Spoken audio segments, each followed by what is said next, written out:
বন্ধুরা তো দেখো সর্ষে একটু পড়ে গেছিল, ওটাকে আমি ভিজিয়ে রেখে টবে দিয়ে দিয়েছিলাম।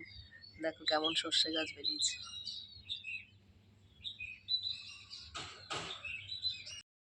নমস্কার বন্ধুরা, তো আমার চ্যানেলে সবাইকে স্বাগত। আশা করছি সবাই ভালো আছো, সুস্থ আছো, এই কামনা করি। তো চলো একটা নতুন ভিডিও নিয়ে তোমাদের সামনে হাজির হলাম। তো দেখো ভিডিওটা শেষ অবধি, আশা করি ভালোই লাগবে। আমার সারাদিনের কি কাজকর্ম সেটাই তোমাদের সাথে একটু শেয়ার করলাম।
বন্ধুরা তো দেখতেই পেলে আটা মেখে রুটি করলাম আর পটল আলুর তরকারি করব। তা পটলটা ভেজে নিলাম, এবারে বিছানাটা গুছিয়ে নিচ্ছি ঝটঝট করে।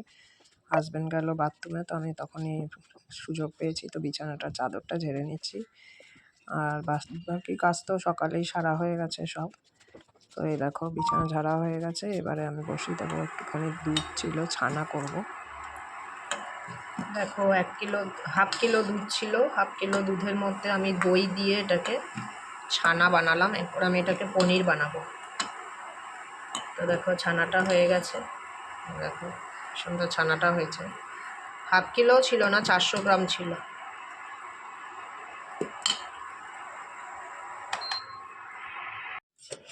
তো বন্ধুরা দেখো ছানাটাকে ভালো করে ছেঁকে নিয়েছিলাম, নিয়ে একটা নোড়া দিয়ে চাপা দিয়ে রেখে দিয়েছিলাম কাপড়ে বেঁধে।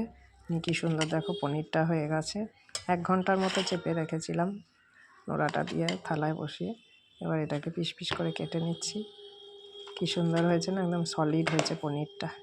তাই দেখো খুব সুন্দর হয়েছে পনিরটা, ঘরের একদম টাটকা পনির। তো বন্ধুরা লাঞ্চের মেনুতে দেখো আছে ভাত, এই যে নিম বেগুন আছে, আছে পটল আলুর তরকারি, আর এই যে কুলের চাটনি তো আছেই, আর করেছি মাছের ঝোল, আর আর আছে ছোটো মাছ ভাজা, চুনো মাছ ভাজা, আর শসা। তাই দেখো আজকে লাঞ্চের মেনুতে তো কাতলা মাছ আলু দিয়ে ধনেপাতা দিয়ে ঝোল করে দিয়েছি।